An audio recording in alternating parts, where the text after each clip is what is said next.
Thank you. I only have 5 minutes. That's difficult for me. But anyway, thank you very much. I love Nevada. I was a cop in Las Vegas Police Department in 1957.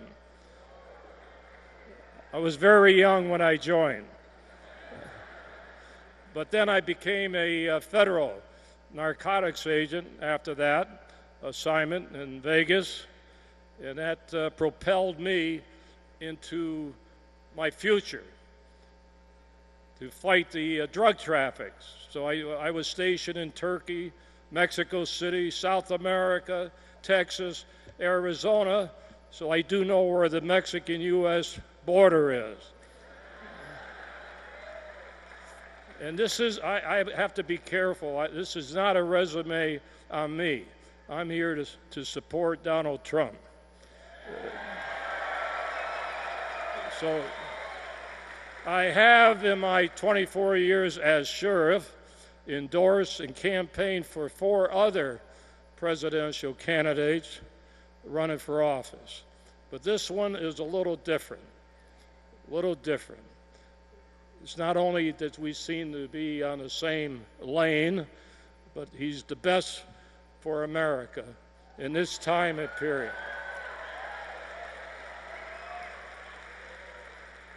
So I'm very excited supporting Donald Trump. Very excited.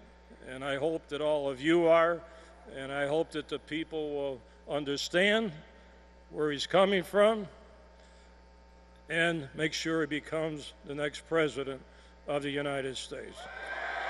So,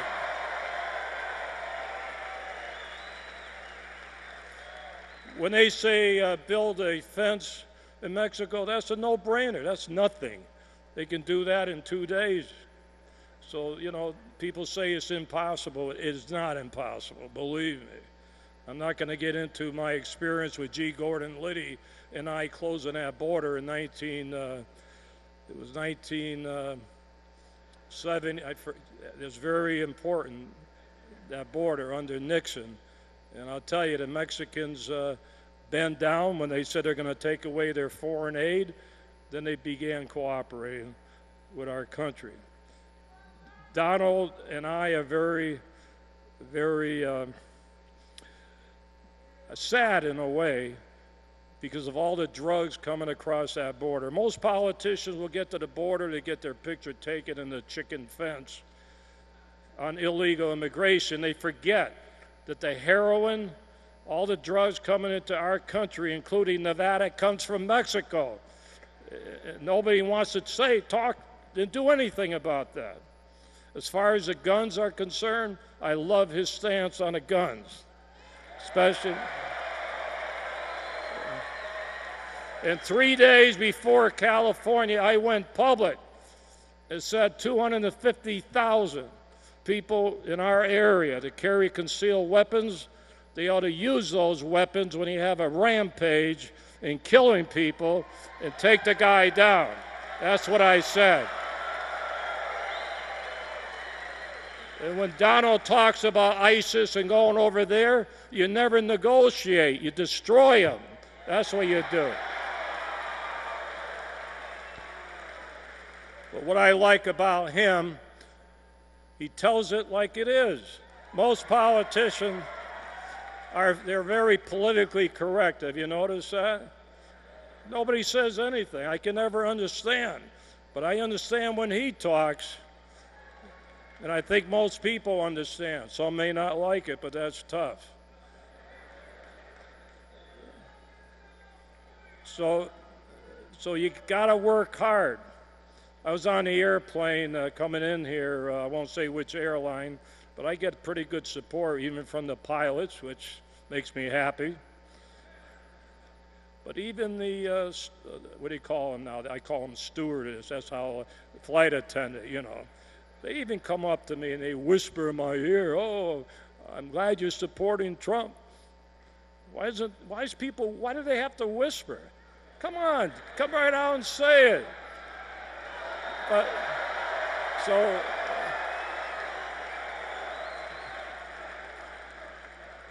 Nothing to be ashamed of. Come on. He's a businessman. We need a businessman for a change.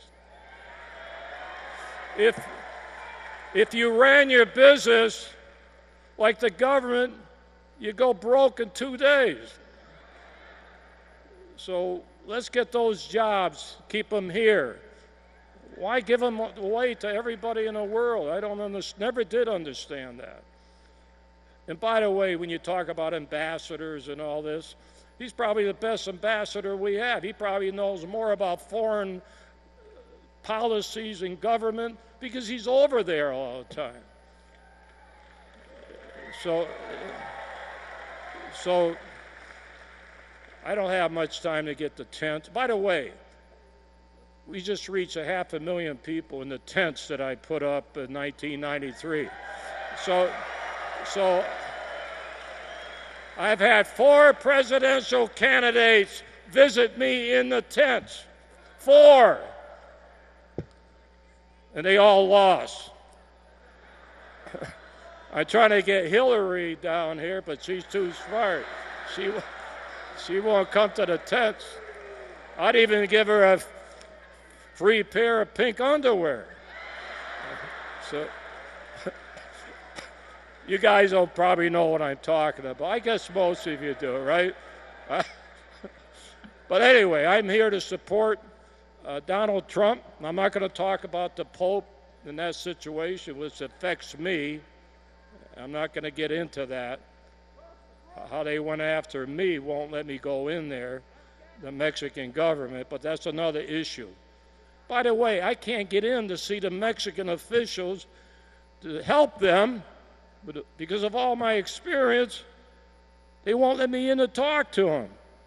It's the old, it's too dangerous. If I'm not worried, why are they worried? Then it's become Trump. Oh, he's a buddy of Trump. What's that got to do with it? I wish I could get Donald. I love his airplane.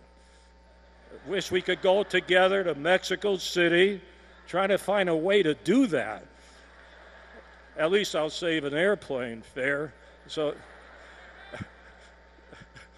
he's got the guts, the courage to speak out, and believe me, 80-90% what he says makes sense. Common sense.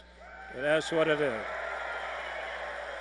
So I won't get into other things that he and I seem to be on the same road, but that will come later. Anyway, thank you.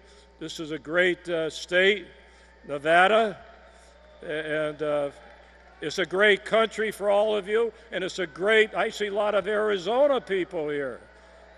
Came all the way from Arizona. I see Tom Morrissey, Chair, everybody from Arizona. They love Donald Trump. They may not tell you, but they do. And they love him here in Nevada. And you will see tomorrow night. Thank you.